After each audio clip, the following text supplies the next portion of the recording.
ሰላም የኢትዮ ቴክኖሎጂ ሶሉሽን ተከታዮች፣ ዛሬ የምናወራው እጅግ አስደናቂ ስለሆነው አንድ የሕክምና ቴክኖሎጂ ነው። ጥያቄውም አርቲፊሻል ኢንተለጀንሲ ወይም ኤአይ ካንሰርን ሊያሸንፍ ነው የሚል ነው። ካንሰር በዓለም ላይ ከባድ የሕክምና ችግር ነው። ለብዙ ዓመታትም ሳይንቲስቶች የተሻለ ምርመራ፣ የተሻለ መድኃኒትና የተሻለ ሕክምና ለማግኘት እየሰሩ ነው። አሁን ግን አዲስ ኃይል ወደዚህ ምርምር ገብቷል። ይህም ኤአይ ነው። ኤአይ በካንሰር ምርመራ፣ በዲኤንኤ ትንተናና በመድኃኒት ምርምርና በግል የህክምና እቅድ ላይ እየተሰራ ነው። ግን ይህ ማለት ኤአይ ካንሰርን ፈውሷል ማለት ነው የሚለው ጥያቄ በፍጹም አይደለም። እውነቱ ግን ከዚህ የበለጠ ሳቢ ነው። ኤአይ በመጀመሪያ ካንሰርን በቶሎ ለመለየት ሐኪሞችን እየረዳ ነው። ለምሳሌ የሲቲ ስካን፣ ኤምአርአይ እና ሌሎች የህክምና ምስሎችን በመመርመር በሰው አይን በቀላሉ ሊታዩ የማይችሉ ትንንሽ ለውጦችን ለመለየት ኤአይ ሊረዳ ይችላል። ይህም ማለት ሐኪሙን ይተካል ማለት አይደለም። ኤአይ የሚያደርገው ሐኪሙ የተሻለ ውሳኔ እንዲወስን ተጨማሪ መረጃ መስጠት ነው። አሁን ደግሞ በጣም ሳቢ ወደ ሆነው ክፍል እንግባ።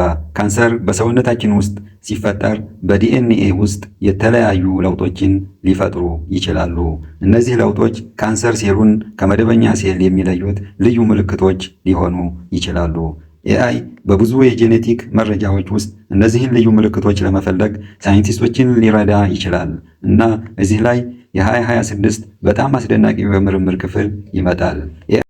ኤአይ የተረዳበት የካንሰር ክትባት ፓኒዮቫክስ የተባለ የኤምአርኤንኤ ክትባት በሰዎች ላይ የመጀመሪያ የሙከራ ደረጃ ማለትም ፌዝ 1 ክሊኒካል ትራያል ላይ እየተሞከረ ነው። የዚህ ሐሳብ አስደናቂ ነገር ምንድን ነው? ኤአይ ከካንሰር ሴል የሚመጡ ብዙ የጄኔቲክ መረጃዎችን በመመርመር ለሰውነት መከላከያ ስርዓት ሊታወቅ የሚችሉ ልዩ ምልክቶችን ለመለየት ይረዳል። ከዚያ ክትባቱ የሰውነት መከላከያ ስርዓት ካንሰር ሴሎችን እንዲያውቅ ለማስተማር ይሞክራል። ከዚያም ክትባቱ የሰውነት መከላከያ ስርዓት ካንሰር ሴሎችን እንዲያውቅ ለማስተማር ይሞክራል። በቀላል ለመናገር ኤአይ የካንሰር ሴሉን ልዩ መለያ ለማግኘት ይረዳል። ከዚያ የሰውነቱን መከላከያ ስርዓት ያንን ሴል እንዲያውቅ ለማስተማር ይሞክራል። ግን እዚህ ላይ በጣም ጥንቃቄ የሚፈልግ ነገር አለ። ይህ ክትባት ገና ሙከራ ደረጃ ላይ ነው። ስለዚህ ካንሰር ፈውሷል ብሎ መናገር አይቻልም። ይህ ሳይንሳዊ ምርምር ነው። ውጤቱ በተጨማሪ ሙከራዎች መረጋገጥ አለበት። አሁን ደግሞ ሌላ ትልቅ ለውጥ እንመልከት። ፐርሰናላይዝድ ሜዲሲን ወይም ለእያንዳንዱ ታካሚ የተለየ ሕክምና። ሁለት ሰዎች ተመሳሳይ የካንሰር ስም ቢኖራቸውም የካንሰር ሴሎቻቸው ባህሪ ሊለያይ ይችላል። ስለዚህ ለአንድ ሰው የሚሰራ መድኃኒት ለሌላ ሰው ተመሳሳይ ውጤት ላይሰጥ ይችላል። ኤአይ የታካሚውን የጄኔቲክ መረጃ፣ የካንሰር ሴል ባህሪና የህክምና መረጃ በማጣመር ለዚያ ታካሚ የትኛውንም ህክምና የተሻለ ሊሆን እንደሚችል ለመገመት ይረዳል። ይህ የወደፊቱ የካንሰር ህክምና በጣም ሊቀይር ይችላል።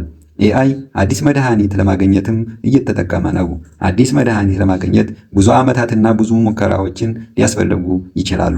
ኤአይ ግን ብዙ የሞለኪውል አማራጮችን በፍጥነት ማጣራትና ለተጨማሪ ምርምር ተስፋ ያላቸውን ምርጫዎች ማሳየት ይችላል። ይህም ሳይንቲስቶችን ጊዜና ሀብትን እንዲቆጥቡ ሊረዳቸው ይችላል። አሁን ግን አንድ ጥያቄ አለ። ኤአይ ዶክተሮችን ይተካል የሚለው ነው። መልሱ አሁንም ኤአይ ዶክተሮችን አይተካም። ኤአይ ብዙ መረጃዎችን ማጥናትና ምስሎችን መተንተን እንዲሁም የተለያዩ መረጃዎችን ማወዳደር ይችላል። ግን የመጨረሻ የህክምና ውሳኔ መስጠት የሐኪሙ ኃላፊነት ነው። ስለዚህ የወደፊቱ ህክምና ዶክተር ከኤአይ ጋር በመተባበር የሚሰራበት ዘመን ሊሆን ይችላል።